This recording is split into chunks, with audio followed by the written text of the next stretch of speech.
एक समय की बात है।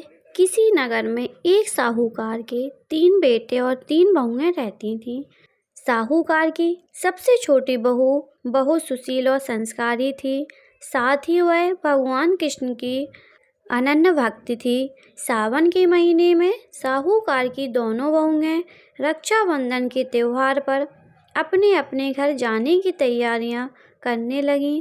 सुबह जल्दी उठकर घर का सारा काम करने लगीं तो छोटी बहू ने पूछा, क्या बात है दीदी, आज इतना जल्दी जल्दी काम क्यों कर रही हो?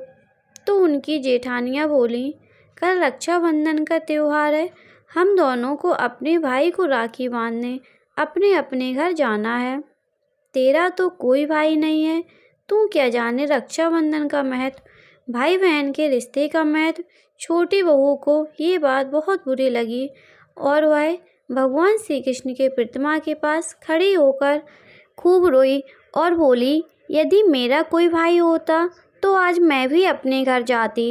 अगले दिन रक्षाबंधन का त्योहार था। सुबह सुबह उसके घर उसके दूर के रिश्ते का भाई आया और आकर साहूकार से बोला, ये मेरी बहन है, मैं इसके दूर के रिश्ते का भाई हूँ और मैं रक्षाबंधन के त्योहार पर इसको अपने घर ले जाने आया हूँ। लेकिन फिर साहूकार का बेटा बोला, लेकिन इसका तो कोई भाई नहीं है, तुम कौन हो?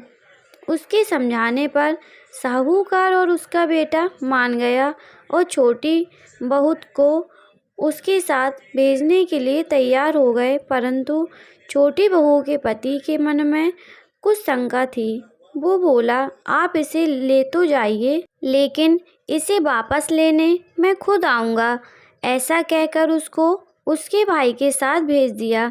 रास्ते में चलते चलते छोटी बहू ने अपने भाई से कहा, भैया तुम इतने सालों तक कहाँ थे और पहले मुझसे रक्षाबंधन पर कभी राखी बंधवाने क्यों नहीं आए? तो उसका भाई बोला, बहन मैं 7 समुंदर पार प्रदेश में कमाने गया था। अब वह दोनों अपने घर पहुँचे तो घर में भाभी ने अपने ननद का स्वागत किया, खूब आवभगत की। फिर उन्होंने रक्षाबंधन का त्योहार मनाया। ऐसे ही हंसी खुशी समय बीत गया। अब छोटी बहू का पति उसे लेने उसके घर आया। महल जैसा घर और ऐशो आराम देखकर वो चकित रह गया। भाई और भाभी ने उसका खूब आवभगत करी और अगले दिन सुबह सुबह भाई और भाभी ने उसे उसके घर के लिए रवाना किया। विदा करते समय उसे खूब सोना चांदी हीरे दिए।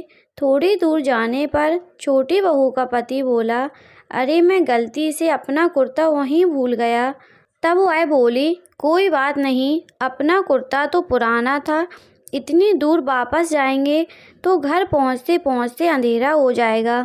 लेकिन उसका पति बोला, नहीं, मैं वापस जाकर अपना कुर्ता ले ही आता हूँ। ऐसा कहकर वो दोनों अपने भाई के घर वापस गए। जैसे ही भाई के घर के पास पहुँचे तो वह उन्होंने देखा, भाई के महल जैसे घर के जगह पीपल का एक पेड़ है और उस पेड़ पर छोटी बहू के पति का कुर्ता टंगा है। यह देखकर वह बहुत नाराज़ हुआ और अपनी पत्नी से बोला, ये क्या काला जादू है? कौन था वो जो तेरा भाई बनकर तुझे यहाँ लेकर आया था? मुझे तो शुरू से ही शक था, इसीलिए मैं तुझे लेने आया था, बता कौन था वो? ऐसा कहकर वो छोटी बहू को मारने लगा। इतने में तेज प्रकाश के साथ भगवान श्री कृष्ण वहाँ स्वयं प्रकट हुए और बोले, मत मारो इसे, ये मेरी बहन है। हर साल रक्षाबंधन के त्योहार पर ये मुझे राखी बांधते आई है और अब मैंने इसका भाई होने का फर्ज निभाया है, इसे मैंने अपनी बहन माना है। छोटी बहू और उसका पति हाथ जोड़कर श्री कृष्ण के चरणों में गिर गए और फिर सब खुशी से रहने लगे। अगर आप लोग को रक्षाबंधन की कहानी पसंद आई हो तो चैनल को प्लीज़ सब्सक्राइब करें, लाइक करें, कमेंट करें और ज़्यादा से ज़्यादा अपने दोस्तों को शेयर करें। धन्यवाद।